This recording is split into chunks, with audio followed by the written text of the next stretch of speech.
Obrigada. Bom, vamos abrir então esse último painel do dia. Alguém gostaria de começar fazendo perguntas? Uma pergunta?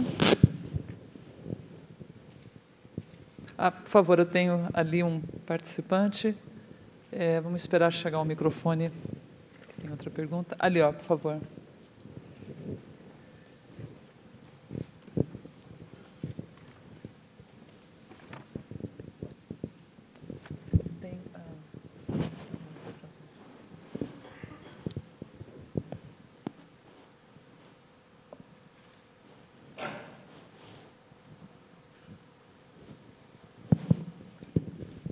First of all, thank you very much for your presentation. How would you explain the decline of classical liberalism throughout the 20th century?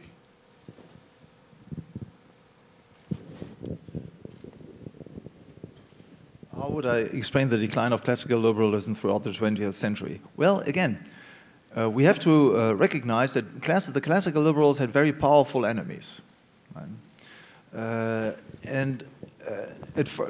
So who were the governments at the time? Primarily we had monarchical governments who were small by present-day standards, right? So I mean, even somebody like Louis XIV, he controlled a very tiny part, actually, of the GDP of France at the time, maybe 10 or 15%, which was next to nothing, right?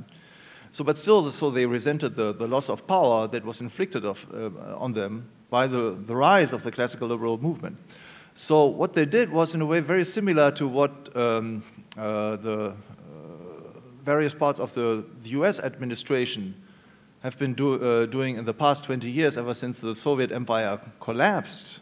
Right? So the biggest part of American government spending, or federal spending, concerned the military. So that was no longer necessary, so they could have reduced spending, right? Reduced the apparatus and so on. They did the exact opposite while looking for new missions. And they did the same thing too. Right? So the British ruling class in the middle of the 19th century, when it was clear that the liberals were gaining the upper hand inside of the country, were then exporting their activities to other countries, starting the colonization movement, reinforcing the colonization movement in order to create jobs and revenues for the science of noble families. That's what they did. And then, of course, right, you have another wave of interventionism, right, because this creates, of course, hostile relationships abroad, so there are conflicts abroad, there's a greater necessity, so-called, so to say, to send more troops in, right? You get an endless sequence of further government interventions.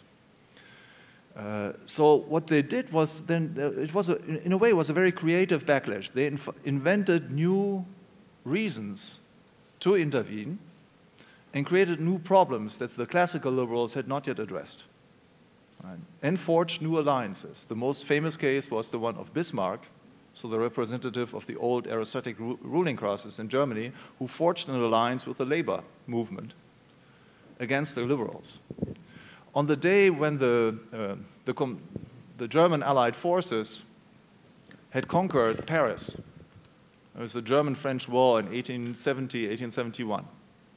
On the day when the French had surrendered,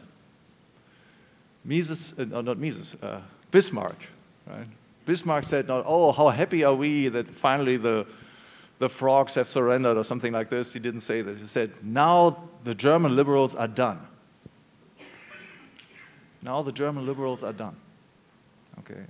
So it was a relentless war with new techniques and so on, fought very creatively, and to which the classical liberals, or the liberals at the time, did not react with sufficient vigor at the beginning. And there was temptation that some of them were co-opted into the governments, or they got revenues and nice positions and so on. So I hope that all of you guys will stay very rich so that you cannot be tempted by government, right? But this, of course, that's what governments typically do. They try to corrupt the opposition. That's what they do in all African countries. They have ample resources to do so, right? So the libertarians, modern-day libertarians, need to be creative and inventive too, right? But we have, of course, a much more powerful intellectual arsenal today than we had in those days, right? Of course, also much more intelligence of the mechanisms of power and so on. But still, it's a very hard battle.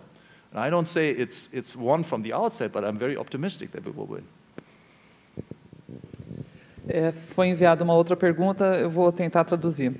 Do you believe that the Austrian school is the closest school to the Catholic ethic tradition?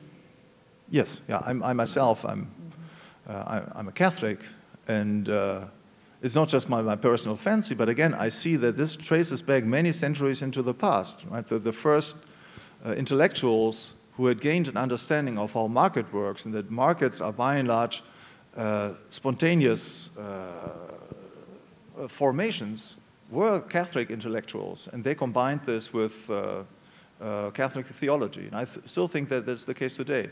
Now, as far as Austro-libertarianism is concerned as a political movement, of course, you don't have to be a Catholic in order to subscribe. Of course, as a Catholic, I'm particularly convinced that there's mutual reinforcement in several respects here. But even, let's say, if you're an atheist, you might come to the same political conclusion.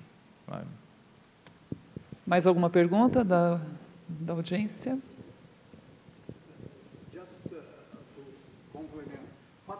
Vamos esperar só chegar o microfone, por favor, porque nós estamos transmitindo. Okay. What you would say if they tried to intervene in the economic system, in the market, with some Catholic rules, let's say? What would be your opinion about that?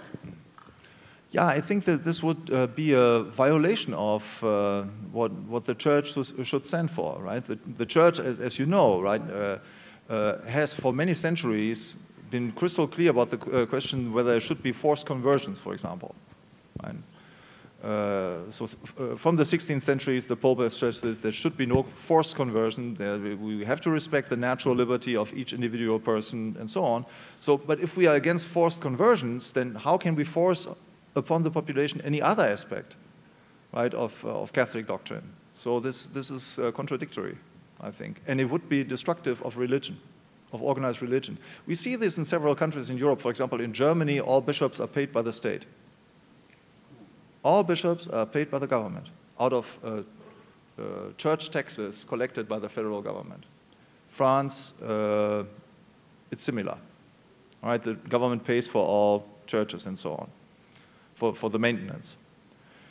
Now, I mean, if you consider this of course creates a very perverse incentive system, because then the clergy comes to identify with very secular concerns of the state and of the government out of material self-interest, just to keep the church activities going. This is destructive of the church. Therefore, church attendance is at an all-time low in Germany and also in France. We will get out of this only if there's a radical separation of the church from the state, right? You need everything that the state touches is a deadly grip, right? It's a kiss of death, right? So whatever you love, whether it's your language or your poetry or songs and so on, be sure there's no government intervention there. After 30 years, it's dead, you can be sure. So on behalf of Mises Brasil, I'd like to thank you for this opportunity. Thank you so much.